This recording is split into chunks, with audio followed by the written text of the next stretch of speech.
Doyle, thank you so much for joining me today. Really excited for this conversation. You've done so much in your career thus far and more to come, but today's conversation will be a great one for our audience and for the rest of SMU Nation. But for those who don't know you, please introduce yourself. Sure. Doyle Glass, live here in Dallas, and I went to SMU, graduated undergrad in 84, and then law school 88, and I've done a lot of things. A lot of things, which is probably my favorite part of this is interviewing and talking with alumni who have worked in many fields and can kind of tie a bow or make a story of kind of what a career journey can look like, no matter what your major, no matter what your interests. But starting at the beginning, you're from Midland. How did SMU get on your radar for it to be your choice for undergrad? Well, it was easy initially because both of my parents went to SMU, and I had two grandparents go to SMU. So Perfect. I was a little bit skewed toward SMU growing up. Of course, we're talking the 70s. We weren't quite as great in sports until the 80s, but I was always kind of in the minority of being an SMU kid. And I remember in my dad's old home, he had like a bedspread with a fighting pony on it from the Yes. 1950s. And I always thought that was so super cool. And I always, even though I had a mirror as a kid that had that same, the pony, the fighting one. Yeah. They're It's bringing it almost back, like I a feel like now. A little donkey. bit. Yeah. Yeah. I said, I always kind of like that scrappy version. So they were always kind of stuck in my head. In high school, I looked at other schools, looked at Vanderbilt, applied to Baylor, looked at UT, and was interested in all of those, and that was great. But then when I got to Dallas, and I had a grandmother in Dallas, and I started walking around campus, and I saw all the pretty girls, and I said, "This is just a win." And at that time, also, we were getting some great news in the paper about kids like this kid Dickerson and this kid James and these linebackers, and they're all coming to SMU, and I'm like, "Oh yeah." Because then I can go back to my high school in Midland, talking to all the A&M and the UT Right. and all those folks, and say, "Hey, guess what's going to be happening here in a couple of years?" So Totally. that was a lot of fun. So a lot of those things just hit for an 18-year-old kid. Being in Dallas was a ton of fun. I'm still in Texas, but I'm a 5-hour drive away. So it just really was a great fit and still is, and just awesome. And you touched on it a little bit with your kind of high school classmates, but where did SMU rank in kind of the Midland notoriety, right? Did everyone think you just go to A&M in Texas, or was It didn't. SMU It kind of didn't an rank. unknown school? It didn't. No, we had, I can't remember 300 plus in my high school. I only remember two girls going to SMU. I think there were two other guys that eventually ended up there, but one of those girls transferred to Texas, and the other one married an Aggie and has been all kind of A&M since. So to answer your question, it didn't. So I was like in a minority. People were like, what? Why? Yeah, where are you going? And Austin in the 1980s that's a good destination. So, but I felt really good about mine. Awesome. Now we know you very much as a historian now, given your sculpture work and your book work. Was that who you were as a kid coming into school? Or was it, I want to major in history, I want to be a professor, I want to be a historian? Kind of what was your early kind of mindset as you stepped onto the hilltop? So early as a kid, I think I'm talking maybe 12. My family visited the Alamo, and I became enthralled with the heroes of the Alamo. And there was this book, 13 Days to Glory by Lon Tinkle, a Texas historian. And I read that at 12, 13, and I'm like, what is this story? This is Texas. It's great. At the same time, I loved to draw. I did a lot of drawing and was creative in that aspect. So I always had both of those tendencies where I very much enjoyed all of that. When I got to SMU, it was like, okay, you need to be a lawyer or a doctor, go make a living. So I said, okay, I'll try pre-med. So I was pre-med for one semester, and I said, this ain't for me. The chemistry, biology, it's just not for me. I switched to political science for a hot moment, but then checked the landscape and decided that law school was where I wanted to go. And for law school, you need two things back in the day, and I'm sure it's the case now: good grade point average, good LSAT score, and some work experience. So I Mhm. said, all right, I'm going to go to law school. So I'm going to study what I want to. And that was history. So I jumped into history, and there was a professor, Dr. James Breeden, who was just the guy. I mean, he was from Virginia, loved the subject, loved the classes. They were relatively small. So I just ate it up. And the good news is that was able to keep my grade point decent to get into law school. Yeah. So it was a win-win. Win-win. Now, on the other side of the coin, trying to find a job with a history degree could be very challenging. Yeah. So I just had to nose to the grindstone to keep the grades to get into a good law school. And we chatted on this a little bit before we started recording. I don't think there's any better feeling than studying something that you have just an innate interest in, that you're always going to want to open up that book and read a little bit more. What is it about history and maybe specifically war history that just resonates so strongly with you that you want to keep exploring that and in your free time read that and keep finding more and more stories that you to be told, or something that just really draws you to that historical piece and maybe inspire maybe that next generation to that, hey, I'm looking at a finance major versus a history major, and just take that history major, really pursue it. Well, I tell you, studying something you're passionate about, working in something you're passionate about, obviously you're going to do it better. You're going to be better at it. You're going to take the time. You're not going to be checking off the clock that I'm done today. You're going to be like, okay, well, let me read something else or get involved in something else. So, first thing I would say to anyone, if you can, study and follow something you're passionate about, because you're just going to do it better. But to answer your question, I don't know. I've just always been inspired by heroes and heroines, Mhm. people that have been. Uh, we're here able to have this Zoom call because of men and women that have fought and died for our liberty, so that we can be spoiled and talk on the Zoom call on Mhm. Monday afternoon. Right. So I've always just been super inspired by those stories, and I find them incredibly dramatic. And there's that adage about history: if you don't learn it, you're doomed to repeat it.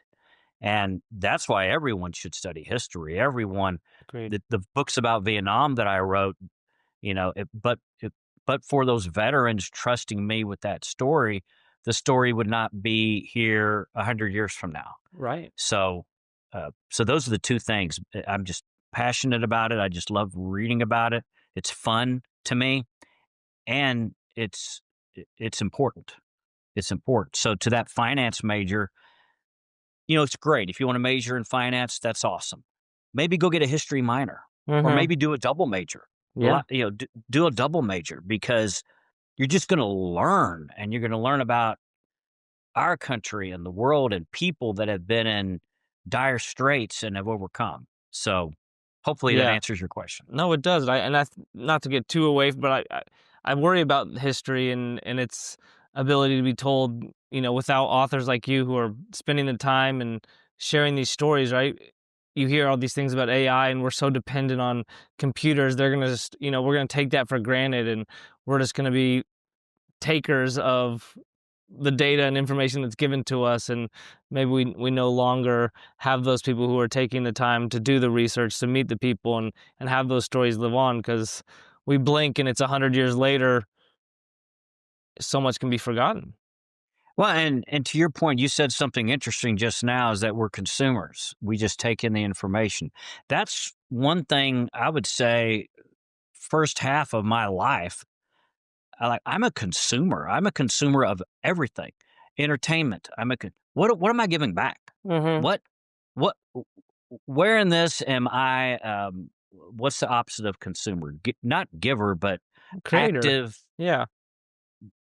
provider. I don't know what the word would be, but why am I just taking in what other people are giving me, and going through reels on Instagram or Right. whatever. So one thing that history and doing what I do has been really great for me is I feel like I'm a contributor now rather than a consumer. That's the word I'm looking for. Yeah. A contributor, not just a consumer, because everybody's a consumer. It's Right. like, no, go do something. Go, Agreed. do something. And so, to that point, you realize law is going to be kind of a way for you to, the way I read it, right? You fell in love with these heroes and these people who are doing great work for the greater good. Maybe your way of becoming a hero in yourself was to become a criminal prosecutor, right? And fight and Sure. help. Yeah. So tell us a little bit Yeah. about your law school journey, what you study, what law school is like for those who don't know. And then ultimately, it seems like you kind of got to pick a direction when you're in law school. Why did you pick that direction as a criminal prosecutor? Those are great questions. So I took a year off after undergrad, worked for two firms in downtown Dallas, basically as a runner and just doing odds and ends and just, seeing how a law firm worked. And, it all looked really good to me. Uh, got accepted to SMU Law School, which was another awesome fit. And my grandmother, who was in her 80s, was in town, so I could see her on a regular basis, stay in the same spot. And I love SMU. And Mm-hmm. you know, now I will say a caveat to all this is that in undergrad, 1983, my junior year, I'm there with my girlfriend at the Cotton Bowl, SMU versus Pitt, and we Times are win. good. Times are good. It's cold. It's wet. It's rainy. In fact, for the first time in 40 years, I looked at highlights from that game last week. I had Wow. not looked at it. And then in law school, the world caved in. Yeah. And, it was the highest of the high to the literally the lowest of the low at SMU. And, my thought was like, you got to stay the course here and support your school and try to get through this, to the best of your ability and rally the troops kind of thing. Mm-hmm. But law school was very intense. It's, you'll be first year law school, the professor will call your name and you stand and you had better have read your case because you've got to analyze it with all the questions. Otherwise, you'll be completely embarrassed if you didn't do the work. So it was intense and hard. The skills set was amazing. Just reading the cases, analyzing them, finding the threads of law, what's important, what's the trend, just that whole uh, mindset, the mindset that conflict can be good. Mm-hmm. If Mitch, you and I have an argument, let's talk about it. Let's argue about it. It might get hot. That's not a bad thing. Conflict avoidance is not great. Conflict Yep. can be a good thing. Interviewing witnesses, which is something I learned more later. But to your point, I went back to Midland after law school and worked for a firm for 1 year in insurance defense litigation. Decided that was not for me. Moved to Waco. My fiance at the time worked in Waco, and I wanted to be a prosecutor. I wanted to get in the courtroom. I wanted to talk to witnesses. And to your point, I wanted to do some good. I wanted to put the bad guys away. Mm-hmm. And it was great. My time as a prosecutor was very awesome for me. And you had mentioned to me earlier, kind of a goal that you had always had was to be a federal prosecutor. What is that process? How do you go from law student to graduate, and kind of how does that career evolve as you become successful in that profession? Well, it's like anything else. You go to with a prosecutor's office, a DA's office, those offices are elected. So obviously, if your boss loses his or her election, Mm-hmm. you either stay or you don't. So, but you also you do good work and you may get a job with more responsibility or you might, first assistant, that sort of thing.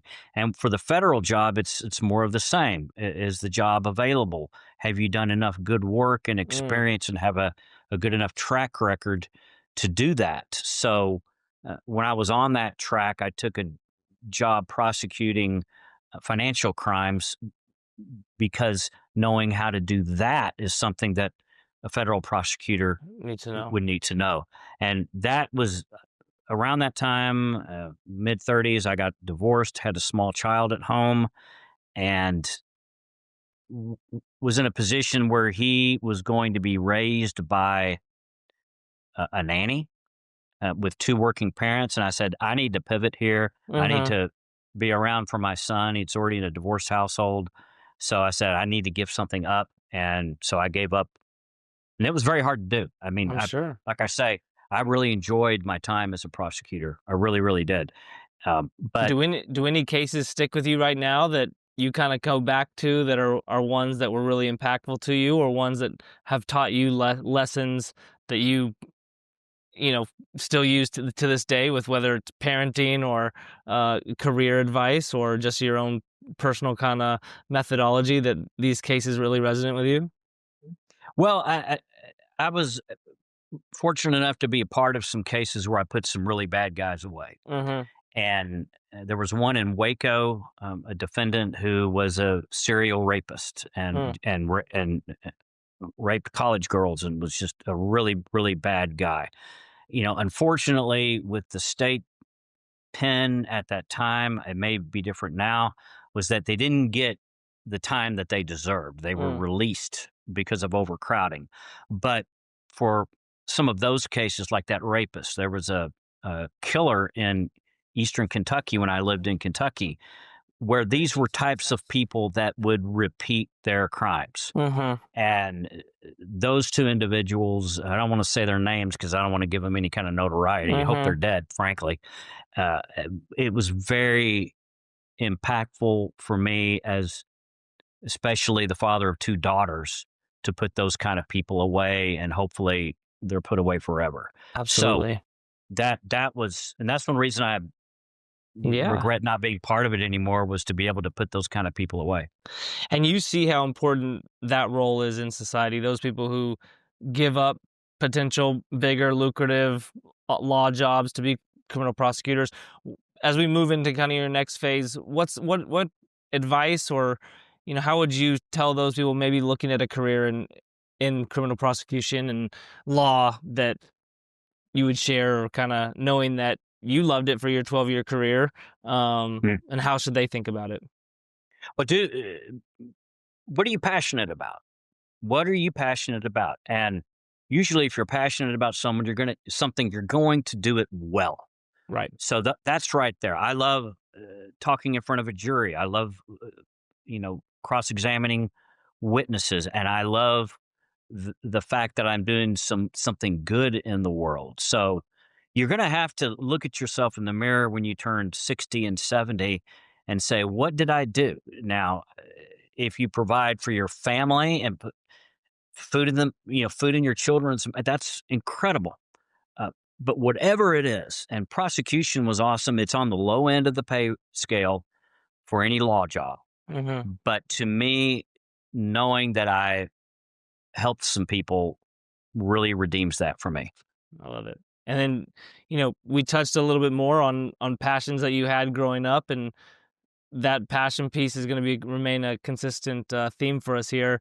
You then, you mentioned you loved to draw as a kid. You loved heroes and stories of historical war figures. How did you then know, you want to be able to spend more time with your family, but you still had maybe this piece of you that wanted to create and give back in some way, and you continued to, it almost seems like your art form or your creative form is giving back and honoring those heroes, right? There's that's always connected. How did you go and start your career as a sculptor and then an author? Another great question. When I was a prosecutor down in Waco, my wife at the time worked at a TV station on the weekends. So she was gone a lot, had no kids. I said, well, I want to do something with my time. I can't spend it with her. Hmm. We went out to Santa Fe. I saw a sculptor with this clay that it was an oil-based clay that didn't dry out. This is back in the day when you could do something like this. He handed me a pound of it, and Yeah. I took it on the plane back to Waco. And I just started sculpting on the Wow. weekends of my dog. I could go back to it every week. I could lay off during the week when I worked and go back to it, and it was fun. Uh, so that evolved into combining my love of history and the creative process.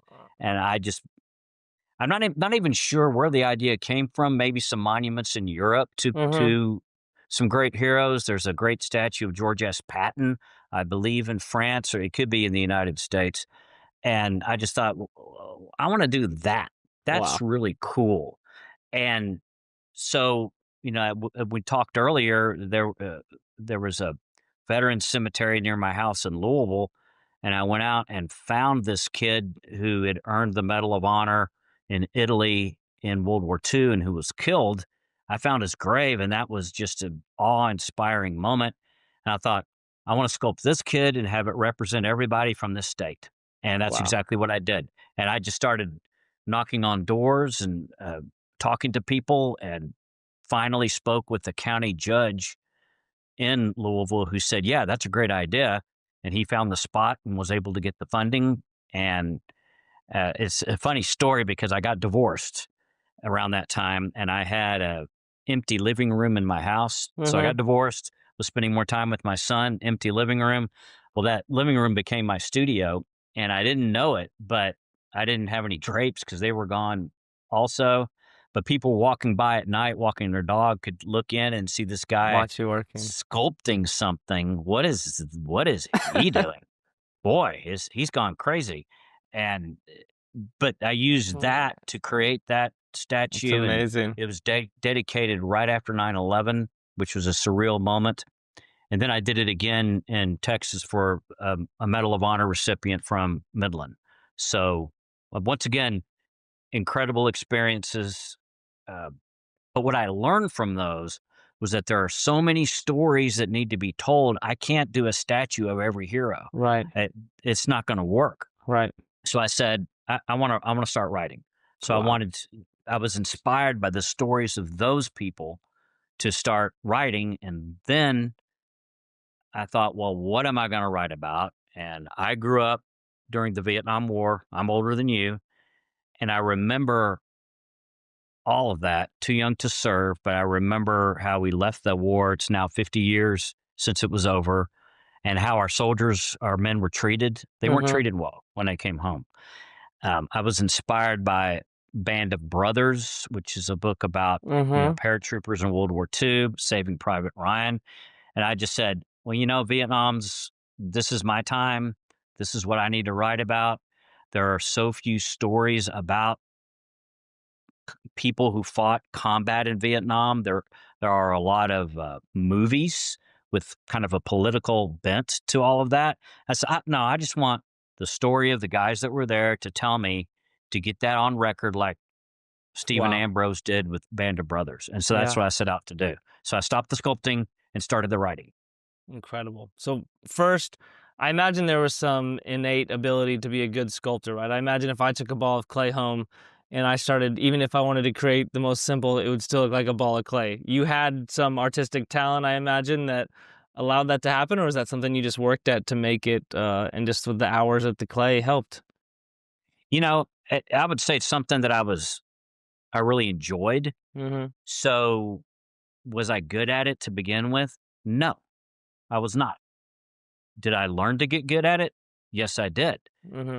But the hours it spent to get good were fun for me. I mean, it's a lot of work, but it was fun. And I'm not trying to be cocky here, but this applies to everybody across the board. Anybody, man or woman, that does something great, it's usually because they just put their nose to the grindstone and kept going. And they made mistakes, and 2 steps forward, 1 step back. I remember I made a small version of the first sculpture I did, probably about that tall. It was horrible. Mitch, I'm telling you, the dimensions were off. It was, and I thought it was good, but then you put it away and come back and look at it. I said, that doesn't look like anything but an amateur. It was really not great. And we took measurements from that to create the larger statue, and I had to go back and fix because I just had simply proportions wrong. But I said, okay, what's the problem? All right, I made a mistake. Just fix the problem. So that's one thing I'm going to say. If you're passionate about something, you may not be good at it, but you can. But when you're not good at it, if you make mistakes, you learn from it to get good. 1 step forward, 2 steps back. That's the way. That's how it works. And so you're getting to kind of the author side more now, but do you still sculpt? Is that still a part of your process or free time creativity or any Time is artwork? you said the thing right there. I just don't have the time. Mm-hmm. So I also painted for a long time, and I really enjoyed sculpting and painting everything. But family, SMU, Yeah. living, Yep. sleeping, working out, etc. I don't have time. So if I'm going to do something well, pick it. Yep. So I Well, picked writing. and I think you picked something that it seems embodies all those things, right? It allows you to be creative and come up with an idea, honor the historical and the heroes that you've always found yourself drawn to, and then you put all that work into education and obviously your history major, but then a life of law where you're interviewing, and we talked about how well that probably set you up to be an author of nonfiction, potential fiction, going forward. Talk us through how you gave us a little bit about the idea, these stories you want to tell of these heroes. A way to do that a little bit more broadly is tell a story through a book that then can be sold. How do you go from idea to creation? It Whether can be it's, hard. yeah. And writing a book sculpting's really hard. Writing a book's probably harder, Mm, I would say, for at least my viewpoint. mhm, Nonfiction, I'll give you an example about my second book, Swift Sword, did the same process as the first book. I had a lot going on in my life. My second wife had breast cancer and she passed mm, away, mm, and I had a young daughter. But I also had this book to finish, so I was trying to handle kind of the 911 of life. Uh, Moved back to Dallas, put that book away. Then, as I started working on this historical fiction piece, I have an editor who I've worked with for 7 years who is awesome to bounce ideas off of. She will say, "You need to look at this." She will say, "That's a bad idea."